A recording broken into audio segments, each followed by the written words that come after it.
Bonjour, nous allons procéder à la correction du numéro 91.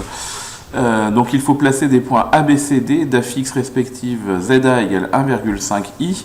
Donc 1,5i pour le placer, c'est donc un nombre qui a une partie réelle nulle et une partie imaginaire égale à 1,5. Donc c'est le point A de coordonnées 0, 1,5 que l'on retrouve à cet endroit-là. Nous devons ensuite placer le point d'affixe ZB égale 3,5 plus I, partie réelle, c'est donc 3,5, partie imaginaire, c'est le 1 qui est sous-entendu ici, donc c'est le point B de coordonnées 3,5, 1. Le point C, lui, sera d'affixe 1 moins 1,5i, c'est donc que sa partie réelle est 1, sa partie imaginaire est moins 1,5. Donc du coup, nous avons un point de coordonnées 1, moins 1,5. Et enfin, le point D est d'affixe moins 2,5, moins i. Donc partie réelle, moins 2,5, partie imaginaire, moins 1. Donc ça fait le point D de coordonnées moins 2,5 et moins 1. Quand on trace le quadrilatère ABCD, on observe que la figure obtenue ressemble fortement à un losange. Donc ici, la conjecture, c'est que ABCD semble être un losange.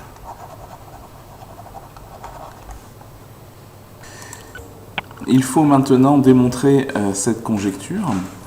Généralement, pour démontrer qu'une figure est un losange, on le fait en deux étapes. D'abord, on va démontrer que la figure est un parallélogramme, puis ensuite, on va démontrer que ce parallélogramme est un parallélogramme particulier, qui notamment parce qu'il a deux côtés de même longueur consécutifs. Donc ici, la première étape, ici, on va démontrer que ABCD est un vecteur, est un losange, en démontrant par exemple que le vecteur AB serait égal au vecteur DC. Et puis ensuite, on va déterminer la longueur de deux côtés et on va essayer de voir par exemple si le côté AB et le côté AD seraient égaux.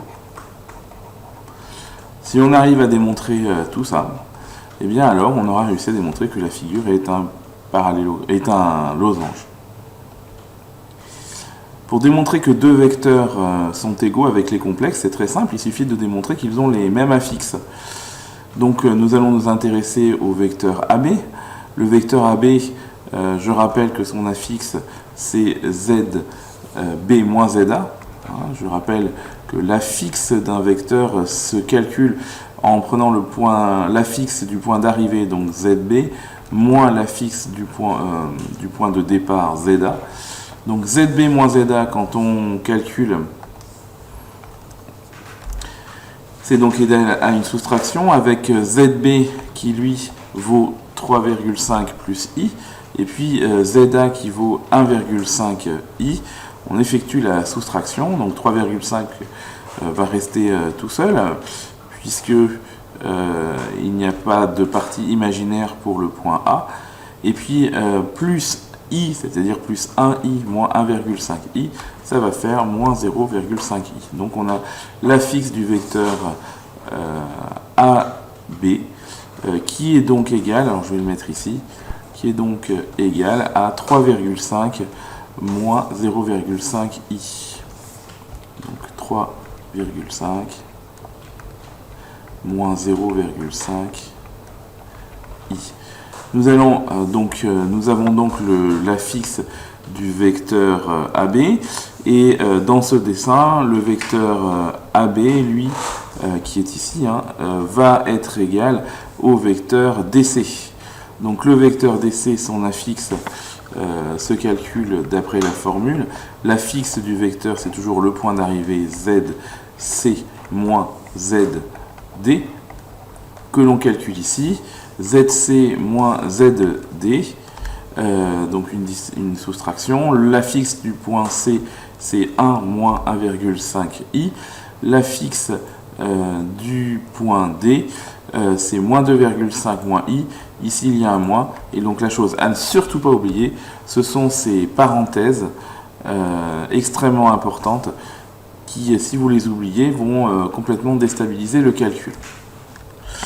On effectue le calcul en soustrayant les deux parties réelles pour commencer. Donc, les deux parties réelles, c'est 1 et moins 2,5, avec ici le moins auquel je dois faire très attention. Donc ça fait 1 moins 2,5, ça fait 1 plus 2,5, ça fait donc 4,5, 3,5, pardon, 3,5. Et puis on va soustraire les deux parties imaginaires. Donc les deux parties imaginaires, c'est moins 1,5i et moins i, toujours avec le moins ici. Donc moins 1,5i moins i, ça fait moins 1,5i plus i, et ça donne moins 0,5i. Et donc là, nous pouvons constater que les deux affixes de AB et de DC sont donc égaux, c'est-à-dire notamment ici que l'affixe, c'est de la même façon 3,5 moins 0,5 i. Donc la conclusion, c'est que les deux affixes étant égaux, du coup les vecteurs sont égaux. Donc on va pouvoir conclure que ZB moins ZA est égal à ZC moins ZD, ce qui signifie que les deux vecteurs sont égaux, c'est-à-dire que le vecteur AB est égal au vecteur DC. Il en résulte du coup que dès qu'on a deux vecteurs égaux, il en résulte que la figure ABCD est un parallélogramme. Donc nous avons terminé la première partie de la démonstration. Nous avons démontré que la figure est un parallélogramme. Donc nous allons maintenant démontrer que ce parallélogramme est particulier. Pour cela, nous allons démontrer qu'il a deux côtés consécutifs égaux. Donc nous allons prendre comme côté consécutif le côté AB et le côté AD. Donc pour calculer la longueur d'un côté, il suffit de calculer le module de l'affixe du vecteur AB. Donc du coup, on va calculer le module de ZB moins ZA.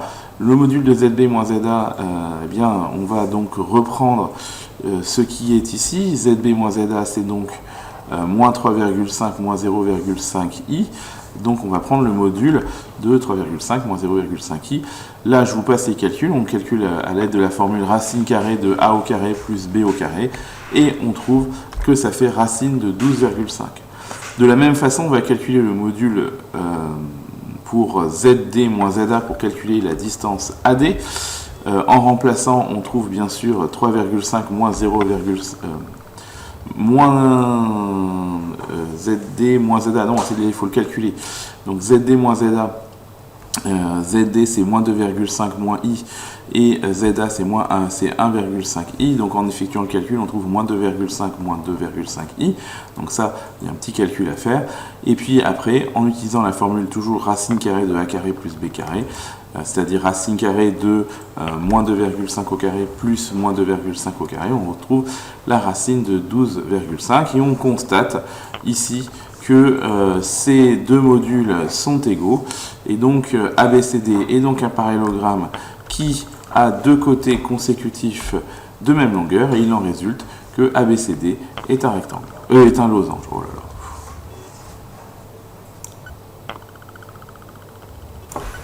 Nous passons maintenant à la correction du 94, page 256. Avant de passer à la correction du 94, page 256, je vous propose de faire un petit point sur les médiatrices.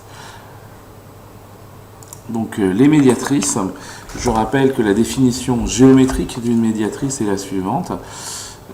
C'est la droite qui passe par le milieu I d'un segment et qui est perpendiculaire à ce segment. Donc ici, deux choses à retenir. Delta, médiatrice de AB, ça équivaut à deux choses. La première, delta passe par le milieu I du segment AB. Ça, c'est la première propriété géométrique. Et la deuxième, delta est perpendiculaire à AB. Mais ce n'est pas la seule équivalence. C'est aussi, delta, c'est aussi l'ensemble des points équidistants à A et B. Donc ici, clairement, qu'est-ce que ça signifie? C'est-à-dire que je prends n'importe quel point M sur la droite delta. Et bien, si je mesure la distance qu'il y a entre M et A et M et B, eh bien ça sera la même. Et la figure MAB est un triangle isocèle de sommet principal M. Le point, on n'est pas obligé bien sûr d'avoir le point M à cet endroit-là, on peut donc l'avoir n'importe où sur delta. Par exemple ici, je peux faire ce dessin-là avec le point M à cet endroit-là. Et toujours MB qui vaut MA. Bien sûr, il y a un point particulier, c'est le point I, puisque le point I, eh bien, on a aussi IA égale IB, hein, etc. Donc, ce qu'il faut donc retenir, c'est que delta est l'ensemble, hop là,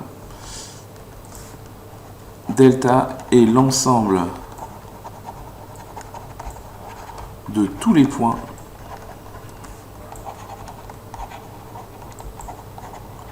équidistants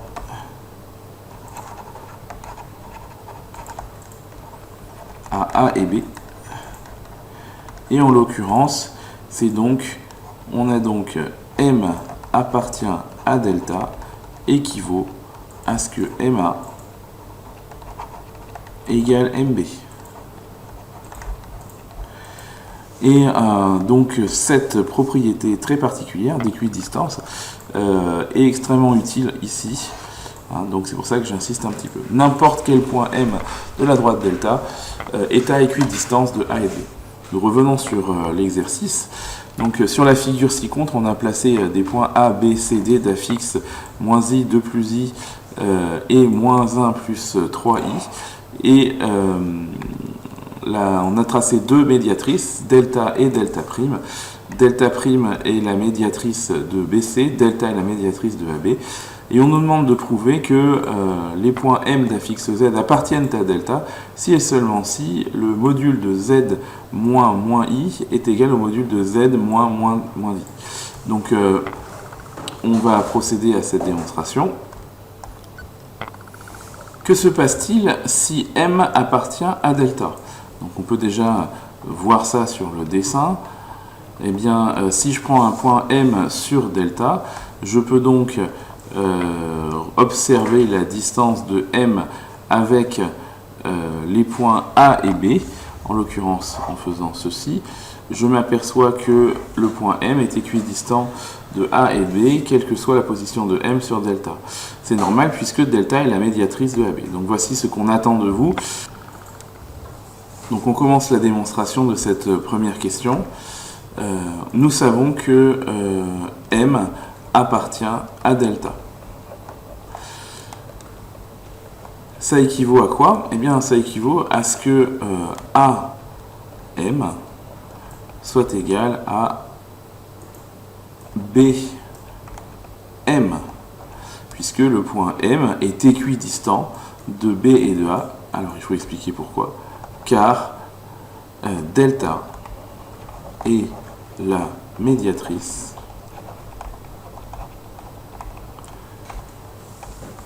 de AB.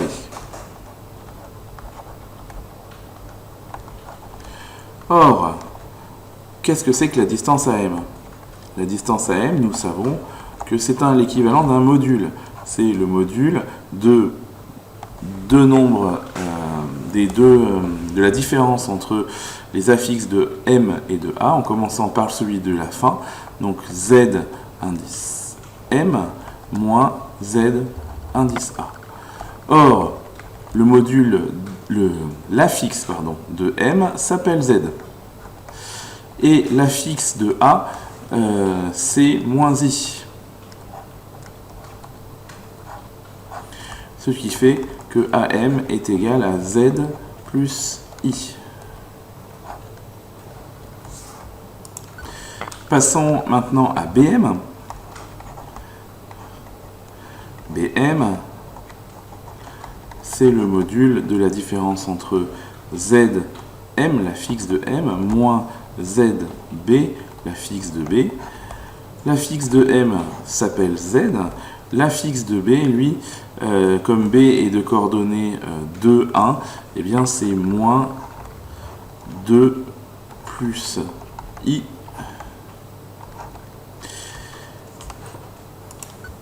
Ce qui donne, lorsqu'on développe, Z moins 2 moins I.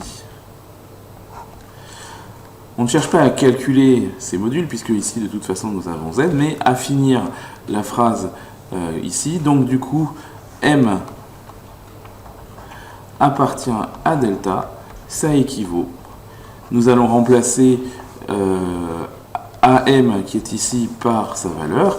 Nous allons remplacer BM, qui est ici, par sa valeur. Et bien, du coup, on obtient Z plus I doit être égal à Z moins 2 moins I.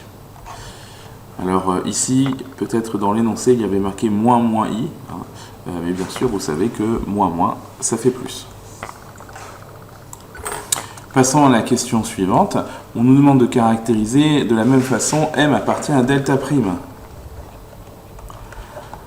Comme delta prime est la médiatrice du segment BC, nous pouvons donc dire que si M appartient à delta prime, eh bien, nous pouvons voir tout de suite que la distance de M à B sera égale à la distance de M à C.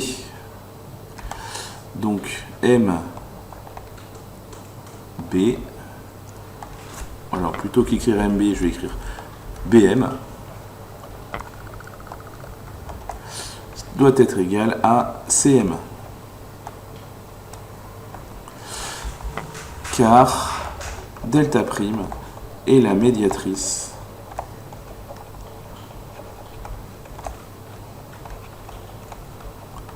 de BC.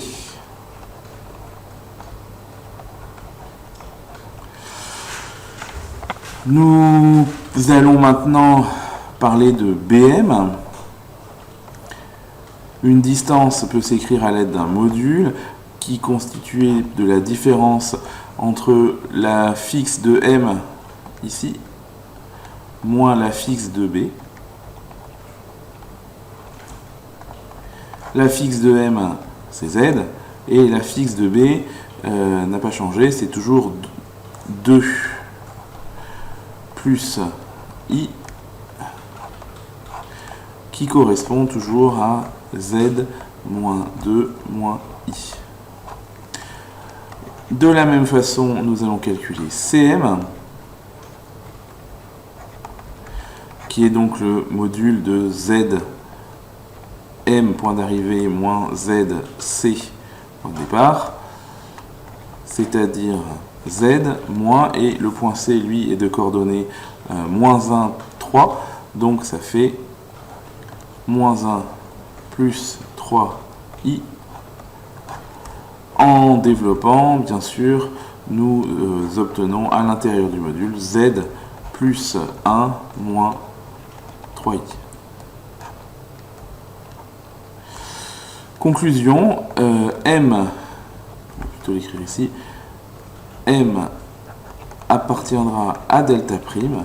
Eh bien, on va expliquer que comme BM égale CM et que BM c'est Z moins 2 moins I et que CM c'est Z plus 1 moins 3I, eh bien ces deux modules doivent être égaux, donc ça signifie que Z moins 2 moins I doit être égal à Z plus 1 moins 3I.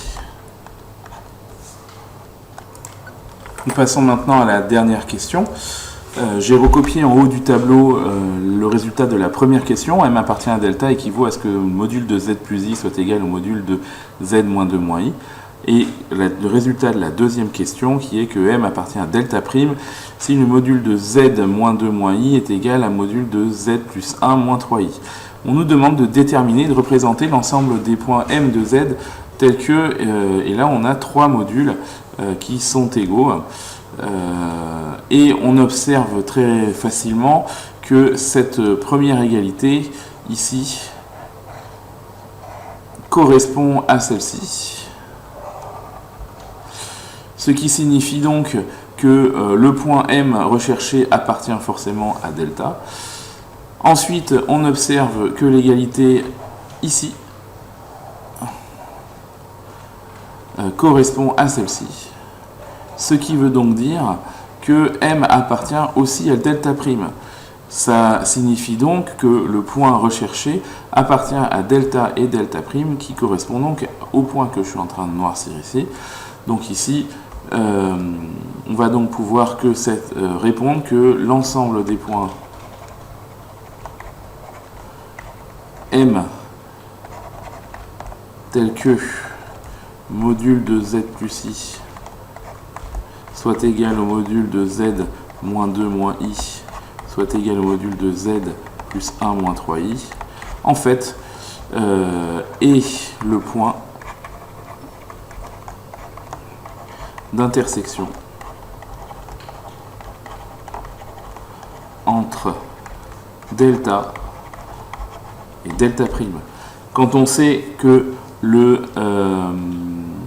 centre du cercle circonscrit à un triangle est à l'intersection des médiatrices des côtés, eh bien on peut rajouter, c'est optionnel, c'est le centre du cercle circonscrit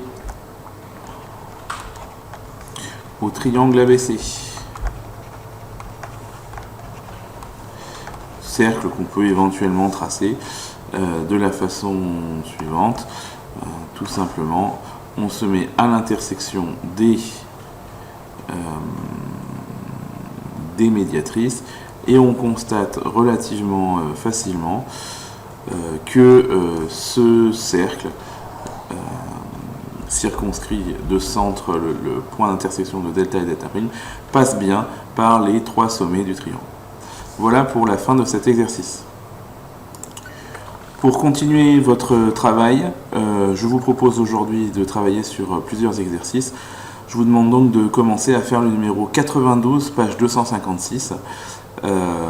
Quelques questions de QCM vous permettront de me montrer que vous avez travaillé ce mercredi donc sur cet exercice. Enfin, je vous demande de faire le numéro 111, page 260, afin que vous puissiez progresser, tout bêtement. Hein, c'est un exercice de type bac. La prochaine séance, nous nous intéresserons à des annales de bac sur les complexes, puisque le cours sur les complexes est complètement terminé. Et donc, du coup, on peut faire n'importe quel exercice sur les complexes à partir de maintenant. À demain.